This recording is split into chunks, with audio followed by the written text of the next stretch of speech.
Welcome to The Explainer. Today, we are going to do something pretty cool. We're taking a classic chemistry problem and breaking it down, piece by piece. We'll start with just two tiny bits of info about an unknown acid, and by the end, we'll be able to predict its exact pH through a whole chemical reaction. So let's jump right in and see how it's done. So think of this like a little mystery. We've got this solution of a weak acid, right? But the thing is, we don't know how weak it is. Our only real clue? It's pH. Our mission is to take that one number and figure out the acid's unique strength value. It's kind of like its chemical personality, this constant that tells us everything about how it behaves. Okay, here's our game plan. First up, we'll figure out the acid's identity. Then, we'll dive into the titration challenge. After that, a quick comparison of strong versus weak acids, and we'll wrap up with the big takeaways. All right, part one, the acid's identity. We're on a hunt for something called the acid dissociation constant, or Ka.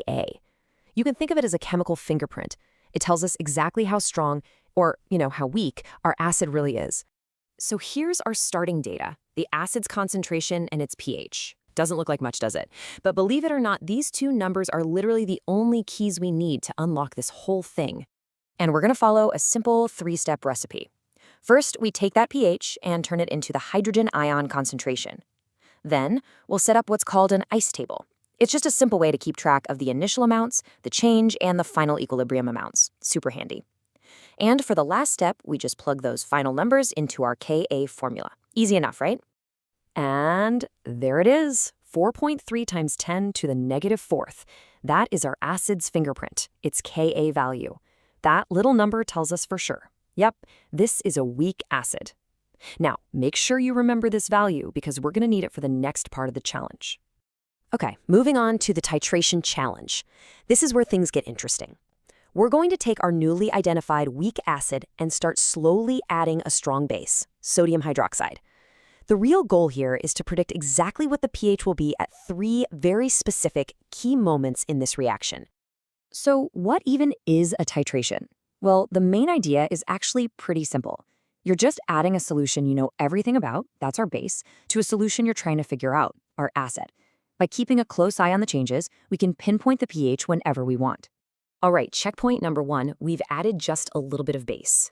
Now what's happened is that some of the acid has been neutralized, and in the process, it's created its chemical partner, the conjugate base.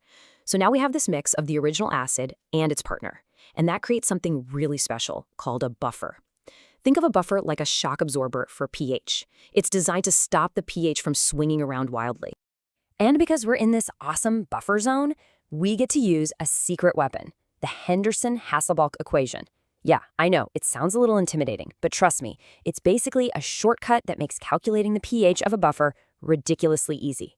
So what's the result? A pH of 2.4. This is exactly what we thought would happen. The pH went up a little bit, but not by much. That buffer is doing its job perfectly, just soaking up that change.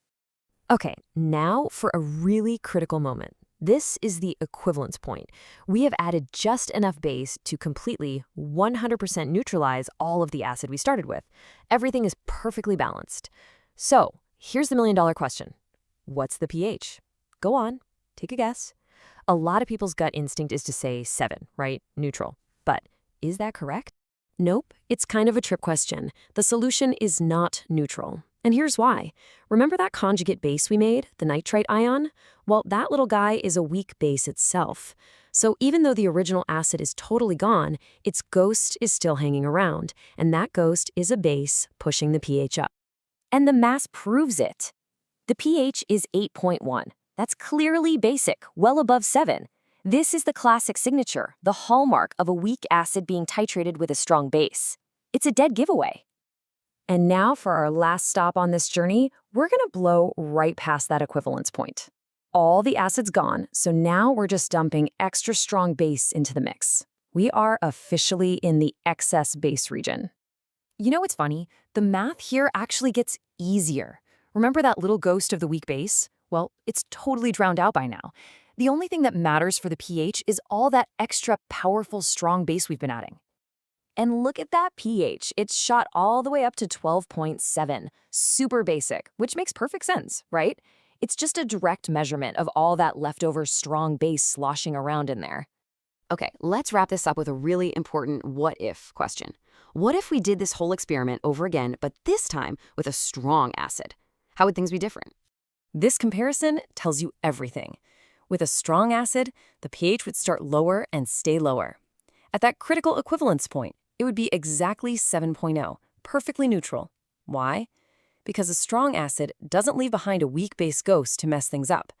But here's the cool part. Once you get way past that point, into the excess base region, the pH becomes identical. It doesn't matter what acid you started with. At that point, it's all about the extra base. So after all that, what are the big ideas you should walk away with? What have we really learned? We've covered a lot, actually. You now know how to find that chemical fingerprint, the Ka, just from a starting pH. You know how to spot the 3 distinct regions of a titration, the buffer zone, the equivalence point, and the excess region. You get why a weak acid's pH is higher than a strong one's for most of the ride. And maybe most importantly, you know why the equivalence point isn't always a perfect 7. You know, this way of thinking, it's not just for chemistry. The next time you're staring down a really complex problem, just remember this. Break it down. Find its building blocks. If you can understand the small pieces, the big puzzle becomes a whole lot easier to solve. Thanks for joining me on this explainer.